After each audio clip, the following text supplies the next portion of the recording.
Hello and welcome. In this video we're going to be going over the Strat UD Gold Farm. Let's check it out. With each of these runs I tend to have a path that I stick to as it has resulted the quickest time. In the beginning of the run I like to use rocket boots to get past this slow start. I prefer to take this left side as every majority of the time I take right I tend to pull. Get close to the gate in case this guy tends to pat. While you're opening, the aggro range seems to be a bit larger. Keep your buffs up on yourself if you can. Mages, intellect, priest, spirit stam, etc. Now I've tried many different paths, and the fastest path I've found is to go spider, ghost, into human. While we navigate this hallway here, keep a little good eye on these gargoyles. Perfect. You can start putting dots on this guy as you run up to him. Don't dot him too early though, as he will root you with one of his abilities, encasing webs.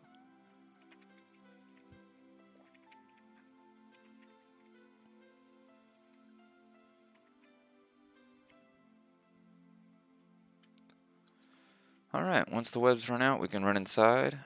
I'll loot this guy on the way back. Each of these have five people inside that need to be killed in order for the slaughterhouse to be open. It is always worth to loot purely for the rune cloth. There's also occasional greens, but the rune cloth is what keeps it constant gold incoming.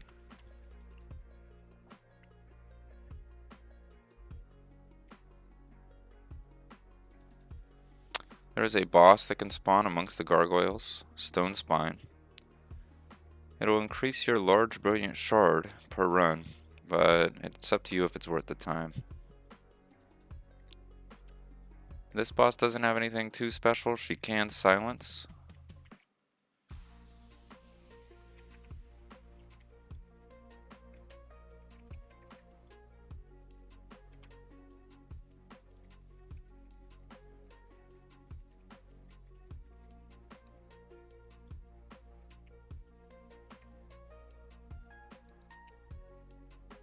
Not bad. Nice. Yeah, greens, blues off these bosses are what make the gold worth it. Alright. Yeah, so I personally like to just jump to the middle, try and just Nova them down, so I don't gotta move around too much. It also makes the exit pretty quick. If you nail the jump, you can just exit quicker. Now as boots come off cooldown here, we're gonna be using them to go through this small tunnel system.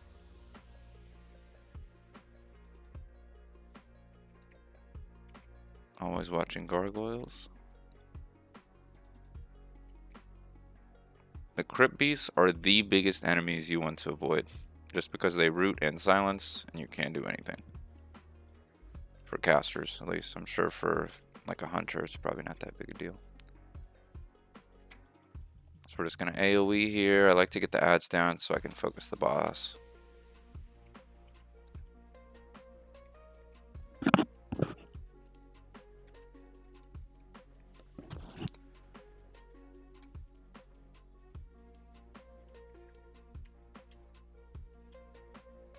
Now mana's getting low, so we're probably not gonna bubble again. We're just gonna try and get these down in as few AoEs as possible.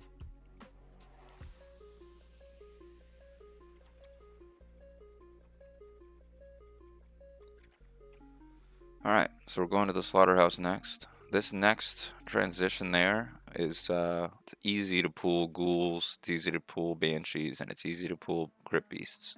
This pack in particular here tends to have a wide aggro range. I like to take a big step outside. I'm going to watch these gargoyles, let them go first, and then I'll take the wide around these ghouls. If you ever see the Shade of Naxxramas pop up for a second, kill it instantly. It just will aggro more later. Especially once the mindless undead come out. They'll tend to wander the streets and pick up anything they get close to. So now this is the slaughterhouse. There's vile belchers, venom belchers, and they both have pretty annoying abilities. Ball spewer, excuse me. Yeah, so the venoms, they're gonna have little poison that you can be slowed by. The ball spewers are gonna spew little babies, and the babies will just be annoying. Now we're gonna just try and dot these up as we go here. We got a bubble on, we got renew on. We need to keep an eye on bubble here. This is the only big pool in this whole thing, and this is probably the way you die if you don't do it right. We're gonna keep everything up. Okay, we got it all. Oh, we almost got it all. See, you missed that one. Okay, there's the poison I was talking about. Let's hit paints up. Yes, I'm a clicker. I can't help it. I'm sorry. Throw our bombs. I am engineering. Oh, we're getting low here. Use our trinket. This trinket off Malagos you can use in between global cooldowns, so it's always nice. I like to flip the camera so I can see how much health we got. Everything's almost dead here. Very nice. We'll take these vials in with us. So as soon as the door opens, you want to run in. I like to throw a few dots on this guy, but then immediately get a pet on him, because he will knock you back. And while you're knocked, you can't do anything. There it is. Knockout. So I'm just hanging out while my pet's pumping.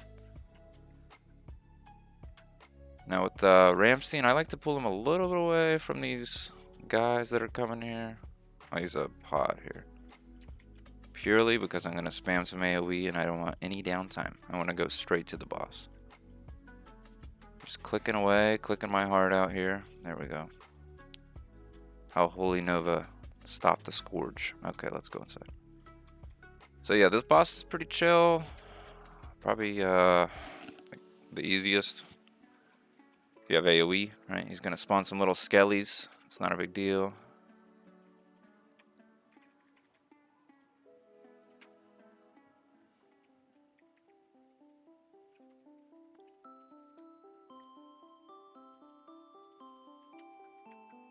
We'll go this, penance, nice. Okay, let's get our loots. Alright, no horse, as expected. We're at 7.5 minutes so far. We have our boots. Depending on how this next little bit goes, we'll have a really fast run or a bad run. Always just pick these up, because they'll all be stacked together. You can destroy them all at the same time, it's not a big deal. Okay, it looks like we got all that loot. Let's go and see what... So they picked up one ghoul. Hopefully that's it. So these mindless undead, the longer you're inside, they'll just wander. And they'll just... They find a shade. Can cause trouble for you. If it picks up a lot of like trash off the street. Oh, like that gargoyle. I don't know where he came from, but whatever. This kind of stuff will slow you down. Could I shadow meld this? Probably, right? But I like to save shadow meld for the run out. Because if we aggro any crypt guys, there's a good chance we die there. Alright. 8 minutes. Not bad, not bad.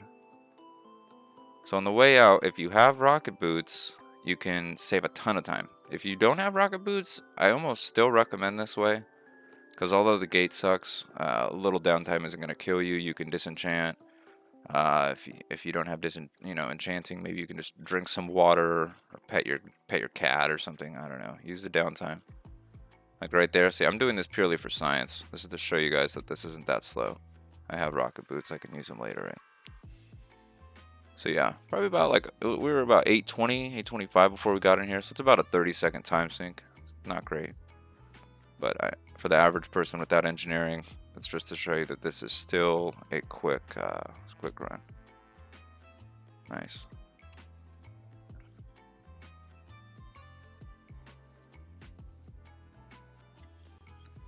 Alright, so before, when I used to exit this tunnel, I'd try and avoid all of them. I'd go this way, then snake through, go behind the church.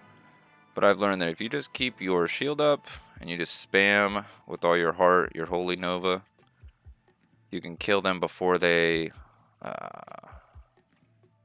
I'll use a potion, I don't care, I just want to get out of here.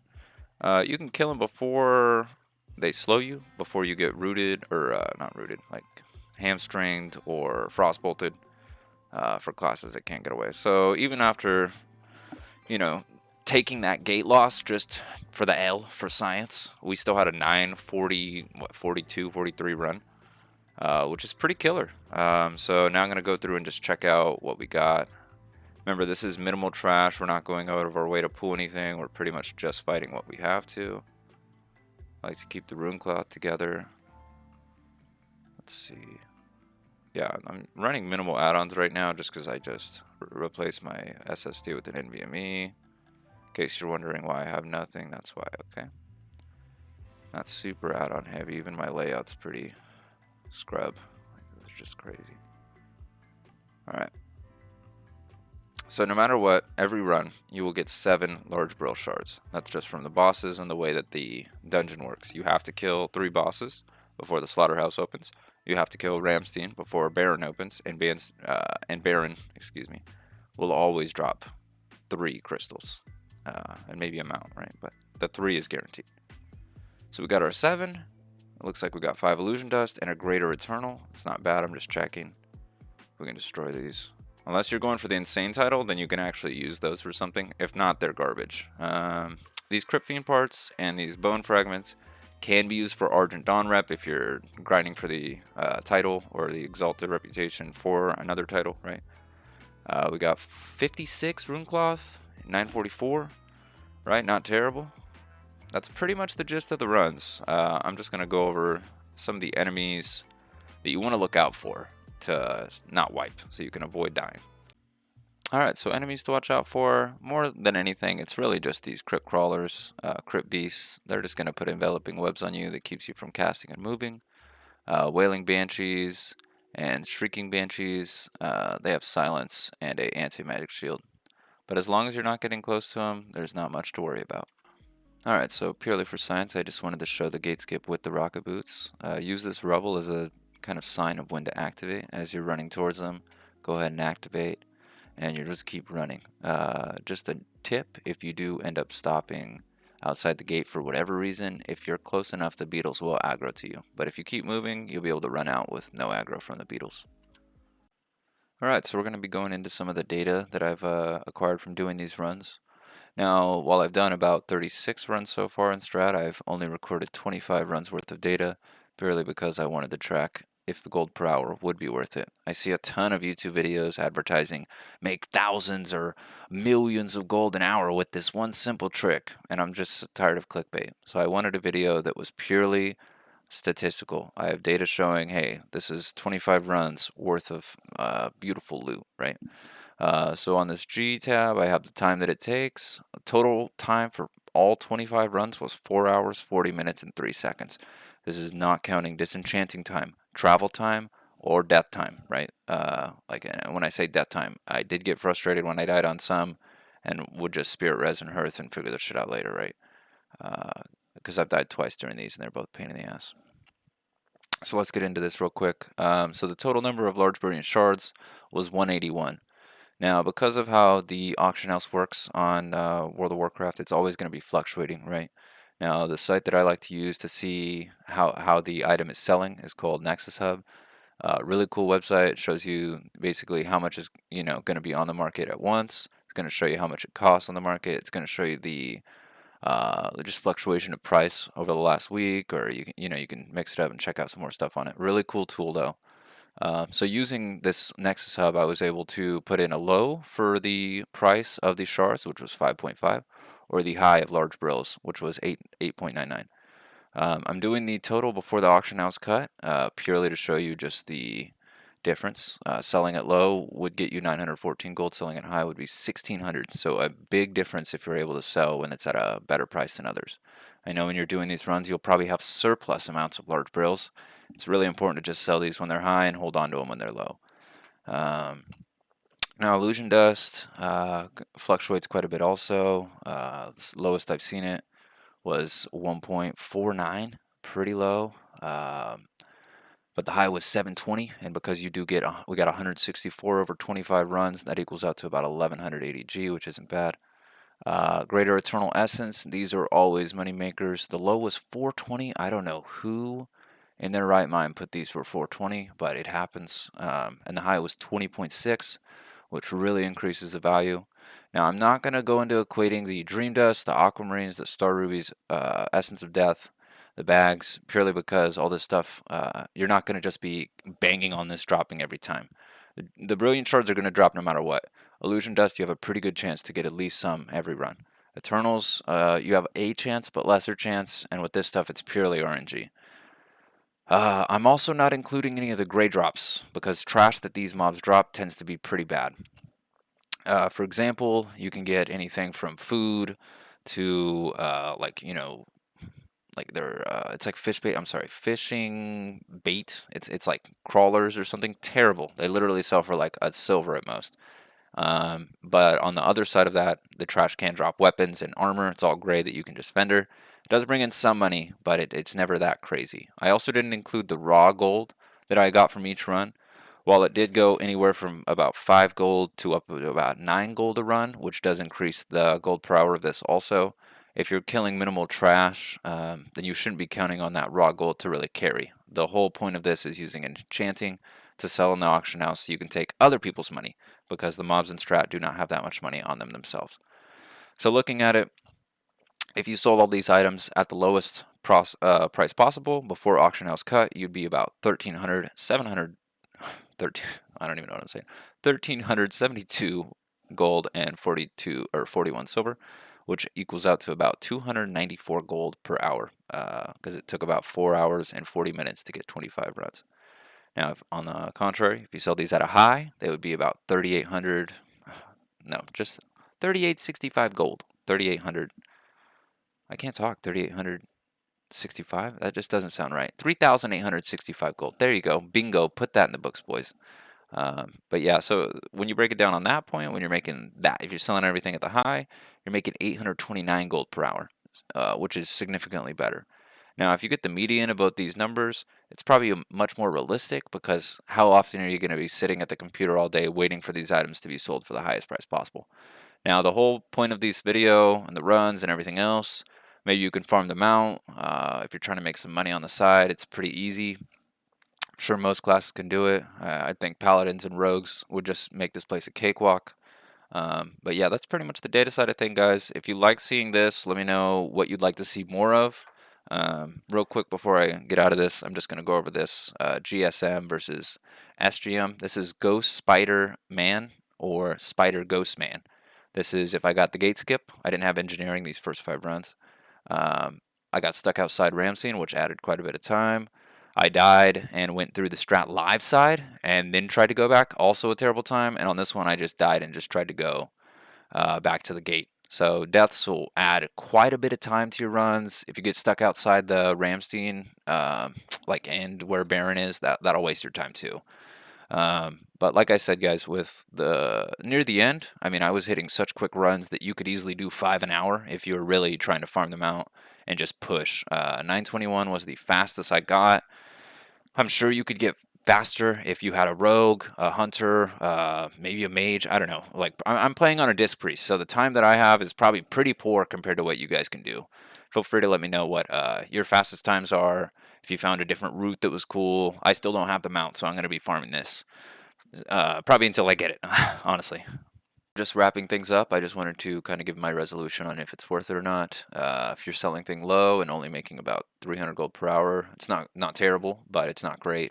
You could probably find on other gold farms via doing the daily heroic plus and selling the ruined orbs from badges. If you have alts, that's a really good gold farm in the beginning of Ulduar. Orbs will be worth it for a good bit, as you know those belts and boots are best for quite a few classes. If you're selling at high at 830 gold per hour, I mean, that's hard to argue with. You can start to, you know, just build up a pile of gold and maybe participate in a GDKP, get that juicy loot.